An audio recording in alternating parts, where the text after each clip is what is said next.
Power-ups, tournaments, friendships, androgynous characters. These elements weren't always popular tropes, until the author who grew up beating people up helped make them become a staple for Jump's battle stories. Today, I want to talk about the legendary manga author, Masami Kurumada, who does not get enough recognition outside of Japan for his contribution to the world of manga. Masami Kurumada was born on December 6, 1953, in a place in Chuo, Tokyo called Tsukishima. His family were Tobishoku, who are the equivalent of construction workers, but specialize in working in high places. They say that Tsukishima, literally meaning Moon Island, was originally written with Tsuki meaning construction instead of moon. So it's no surprise Kurumada's family were Tobishoku, since construction type work seemed to be the most common trade there. Growing up, Kurumada had no intention of becoming a manga artist, because he believed that only those with notable accomplishments could become one. Like the godfather of manga, Osamu Tezuka, who had a medical doctorate. Kurumada had no notable accomplishments, much less a medical doctorate. Instead, he was a hot-blooded delinquent who loved fighting, and we can probably assume he got into a lot of fights.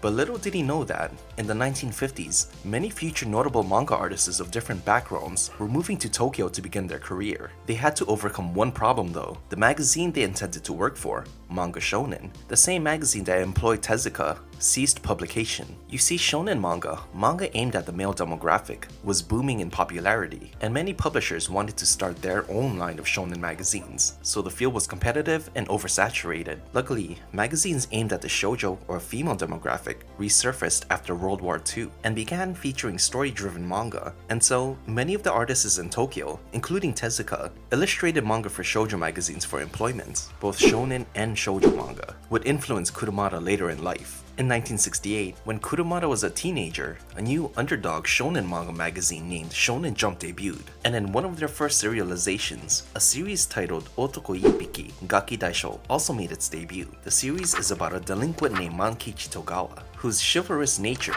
allows him to take on society's issues, usually through his fists. Kurumada fell in love with the series. He related to Mankichi since he too had a similar background. And what's more is, the author of the manga, Hiroshi Motomiya, grew up a delinquent and got into fistfights too. This changed Kurumada's belief that you needed some kind of recognized accolade to illustrate manga. Otoko Ippiki became Shonen Jump's first hit and put Kurumada on the path to becoming a manga artist. He got himself some pens and paper and began drawing. During his third year of high school, he submitted a one-shot to Shonen Jump with the hopes of winning the Young Jump Award for newcomers. He did not win, which is actually a good thing that happened because of what came after. Usually you'd assume most artists would simply try again, but Kurumada's different. He's a hothead. Instead of simply working on his next submission for the contest, he walked into the Shonen Jump editorial department at Shueisha's office and demanded to know why he lost. His youthful energy impresses the office of Shonen Jump, and they offer him work as an assistant to Kon Inoue,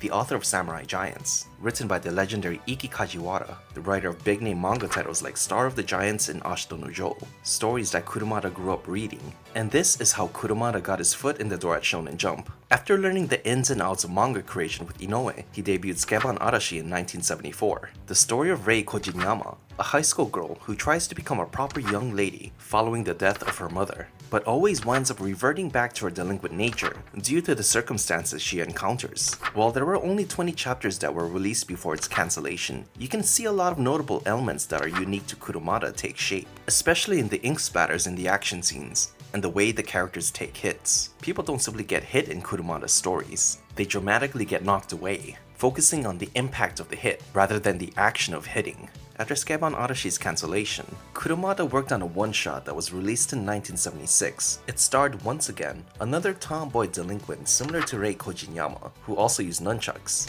There's not much to say about it, because it felt like an offshoot of Skeban Arashi, and it was compiled in Volume 2 of Skeban Arashi's manga release. Now this next manga would become Kurumada's first hit, and the series that perfected Shonen Jump's battle manga formula. I'm talking about Ring ni Kakero, which debuted in 1977, a manga about Ryuji Takane, the son of a pro boxer who passed away before becoming world champion. When his mother marries an abusive deadbeat to keep them afloat, his older sister Kiku takes Ryuji with her to Tokyo, where they promise to one day return for their mother after Ryuji becomes a world champion, following in his father's footsteps. Unlike Kurumada's first stories, the story stars a male protagonist who actually isn't a delinquent, but rather someone who just isn't too into fighting until later. Ring ni Kakero initially featured a grounded take on boxing, but fights eventually escalated to 2011 when it started featuring superhuman feats and out-of-this-world theatrics and finishing moves. Elements that made Jump's previous hit, Astro Kyudon, popular with readers. Many people read Astro Kyudon for its insane storyline that included things like people committing suicide during a baseball match or a human waterfall. But Ring ni Kakero had more conventional storytelling. Many consider Ring ni Kakero the reason why characters shouting attack names has become a staple to series that feature superhuman abilities, in addition to the inhuman theatrics. And that's not all. Ring ni Kakero also includes a character named Napoleon Baroa, whose design is clearly based off of Lady Oscar from the shoujo manga titled Rose of Versailles that ran a few years earlier in 1972.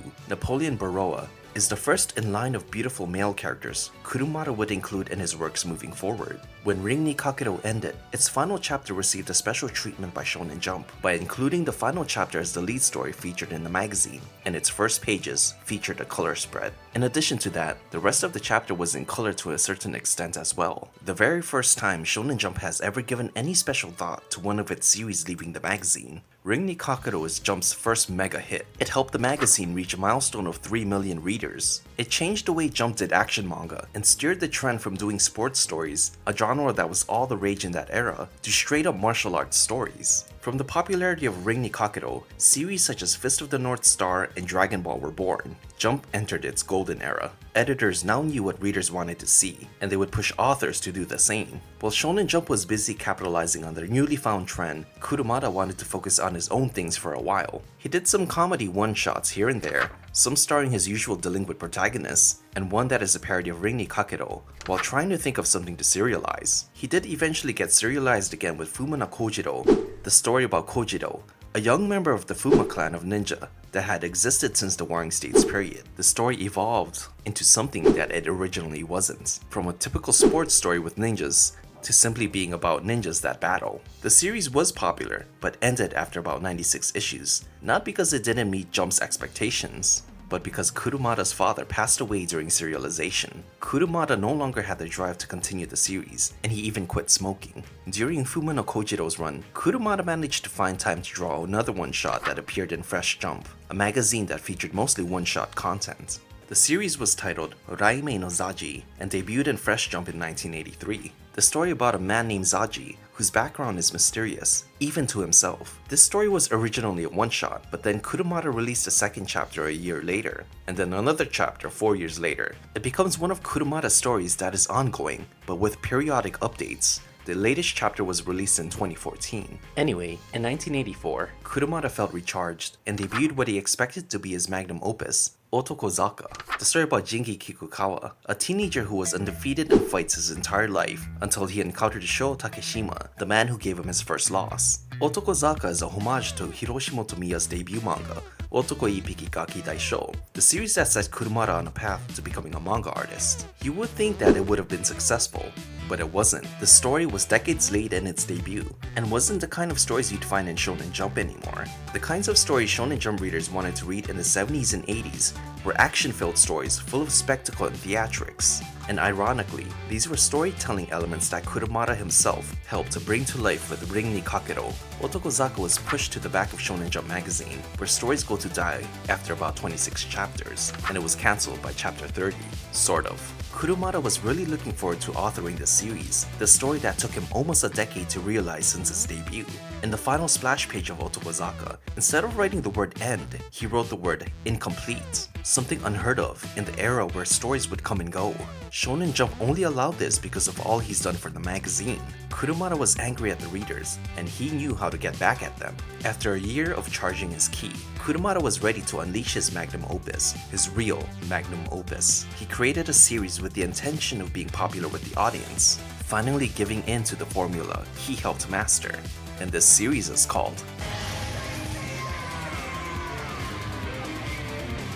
Saint Seiya, or Knights of the Zodiac as it's localized in many parts of the world, is about Pegasus Seiya, the Bronze Saint, who is joined by 4 other Bronze Saints. Together, they protect Athena and the world from harm, even if it means fighting gods, comrades, and other people in charge. Readers like tournaments? Bam! There's a tournament in the first arc. Flashy attacks? It's got that too. Since the series was meant to be popular with the mainstream audience, he made sure to draw the cloths, the in-universe name of the armor the Saints wear, as fashionable looking as possible. Saint Seiya also saw Kurumada become very inventive with new ideas that would further evolve Jump's storytelling. You see, Seiya and his team are classified as the Bronze Saints, the lowest tier of the hierarchy. The next strongest are the Silver Saints, and at the very top are the Gold Saints. Seiya and the gang would often clash with the highest tier, the Gold Saints, while still retaining their status of Bronze, despite the overwhelming odds stacked against them. Everyone loves an underdog story, and seeing the low class triumphant over the high class always gets the blood running. The 70s, thanks to shows like Kamen Rider and Super Sentai, also made transforming a popular trope. Kurumada was quick to jump on that idea when Seiya and the other Bronze Saints got power-ups thanks to the gold cloths, a power-up that predated the Super Saiyan transformation in Dragon Ball, although they were temporary. Now let's talk about designs. While Seiya's design is pretty much Kurumada's go-to protagonist design, everyone else around him stands out. And that's because Saint Seiya is full of beautiful men, straight out of a shoujo manga. I mentioned earlier that Rinni Kakuro had a character named Napoleon, whose design is inspired by Lady Oscar from Rose of Versailles. Well, here in Saint Seiya, it's Lady Oscar times 1,000. Especially the Gold Saints, very beautiful. The characters in Saint Seiya inspired many future shoujo artists in their design. Clamp, the group known for creating Cardcaptor Sakura, used to make doujinshi or fan-made works of Saint Seiya. Kurumada introduced to the world many storytelling elements that would influence so many of our favorite series. His works are often overlooked, because it's overshadowed by the popularity of other series that he indirectly influenced. And I hope you learned a lot about Masami Kurumada, the hot-headed author who helped shape Shonen Jump. If you want to read more about Kurumada, I encourage you to check out George Horvath's blog titled Land of Obscution. His articles provided so much information for this video, and I can't thank him enough. Until next time.